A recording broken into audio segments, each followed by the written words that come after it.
10 ఏళ్లుగా విధ్వంసమైన ఆర్థిక పరిస్థితిని గాడిలో పెట్టేందుకు రేవంత్ రెడ్డి సర్కార్ దిద్దుబాటు చర్యలు చేపట్టింది. గత ప్రభుత్వం చేసిన అప్పులు, వడ్డీలు చెల్లించేందుకు ఆర్థిక క్రమశిక్షణను పాటిస్తోంది. దుబారా లేకుండా ప్రతి పైసాకు జవాబుదారీగా ఉండేలా ఖర్చులపై నియంత్రణను అమలు చేస్తోంది.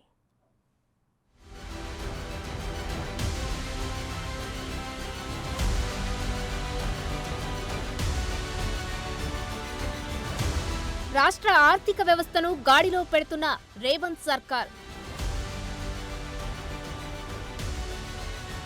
ఆర్థిక క్రమశిక్షణకు పెద్దపీట.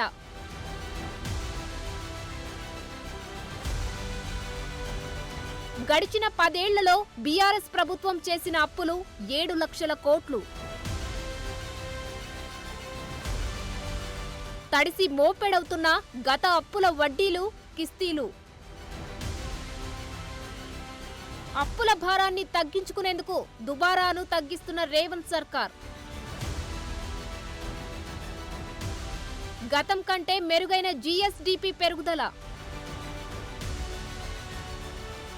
గడిచిన 10 ఏళ్లలో అప్పటి బీఆర్ఎస్ ప్రభుత్వం దాదాపు 7 లక్షల కోట్ల రూపాయలు అప్పులు చేసింది. దీంతో రాష్ట్రం ఆర్థికంగా కుదేలైపోయింది. ఆర్థిక క్రమశిక్షణ లేకపోవడంతో రాష్ట్రంపై అప్పుల భారం తీవ్ర ప్రభావం చూపుతోంది. తెచ్చిన అప్పులు, వాటికి చెల్లించాల్సిన వడ్డీలు, కిస్తీలే తడిసి మోపెడయ్యాయి. రేవంత్ రెడ్డి ముఖ్యమంత్రిగా పదవి బాధ్యతలు చేపట్టిన డిసెంబర్ నుంచి ఏప్రిల్ 13వ తేదీ వరకు రాష్ట్ర ప్రభుత్వ ప్రణాళికేతర రుణాలన్నీ కలిపి 17,618 కోట్ల రూపాయలు అప్పులు చేసింది.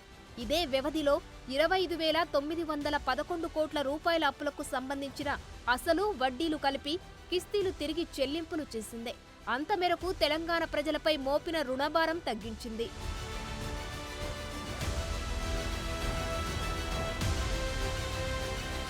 రాష్ట్ర ప్రభుత్వం ఈ 4 నెలల్లో తెచ్చిన కొత్త అప్పులు, గత ప్రభుత్వం చేసిన అప్పులు, వడ్డీలు చెల్లించేందుకు కూడా సరిపోలేదు. గత ప్రభుత్వం తెచ్చిన అప్పులకు వడ్డీలు కలిపి తిరిగి చెల్లించేందుకు గడిచిన 125 రోజుల్లో రాష్ట్ర ప్రభుత్వం సగటున ఒక రోజుకు 207 కోట్ల రూపాయలు ఖర్చు పెట్టింది. గత ప్రభుత్వం ఇబ్బడి ముబ్బడిగా చేసిన అప్పులకు వడ్డీలు, కిస్తీలను చెల్లించేందుకు రాష్ట్ర ప్రభుత్వం ప్రాధాన్యం ఇచ్చినట్లు స్పష్టమవుతుంది. 10 ఏళ్లలో రాష్ట్ర ఖజానాపై మోయలేనంతగా పెరిగిన రుణభారం తగ్గించేందుకు ప్రయత్నాలు చేసింది రేవంత్ రెడ్డి సర్కార్. వీటికి తోడుగా ప్రభుత్వం ప్రజోపయోగమైన నిర్మాణాలకు, పనులకు మరో 5,816 కోట్ల రూపాయలు మూలధన వ్యయంగా ఖర్చు చేస్తుంది. గత ప్రభుత్వం చేసినట్లుగా ఇష్టారాజ్యంగా అప్పుల జోలికి వెళ్లకుండా నియంత్రణ పాటిస్తోంది. బడ్జెట్ పరిమితులకు లోబడి మార్కెట్ రుణాలు తీసుకొని ప్రణాళికేతర ఖర్చులకు సరిపడేలా సర్దుబాటు విధానం అనుసరిస్తోంది. గతంతో పోలిస్తే అప్పులు తగ్గుముఖం పట్టడం ఆర్థికవేత్తలు సంతోషం వ్యక్తం చేస్తున్నారు. కొంతమేరకు అప్పులను నియంత్రించడంలో రాష్ట్ర ప్రభుత్వం విజయం సాధించిందని చెప్పవచ్చు.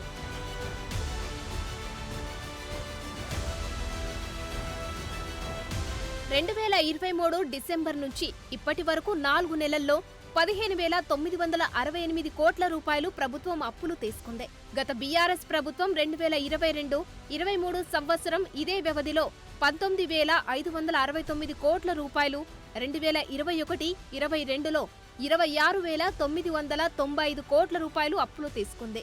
2024-25 ఓటాన్ అకౌంట్ బడ్జెట్లో 59,625 కోట్ల రూపాయల రుణాలను ప్రభుత్వం అంచనా వేసింది. అందులో ఇప్పటి వరకు కేవలం 2,500 కోట్ల రూపాయలు అప్పుగా తీసుకుంది. గతంతో పోలిస్తే రాష్ట్ర స్థూల ఉత్పత్తి జీఎస్డీపీ పెరిగినందున రుణాలు తీసుకునే పరిధి పెరిగింది. జీఎస్డీపీ ఎక్కువగా ఉన్నప్పటికీ ప్రభుత్వం తక్కువ అప్పులు చేయడం కొత్త మార్పులకు స్పష్టమైన సంకేతం కనబడుతోంది.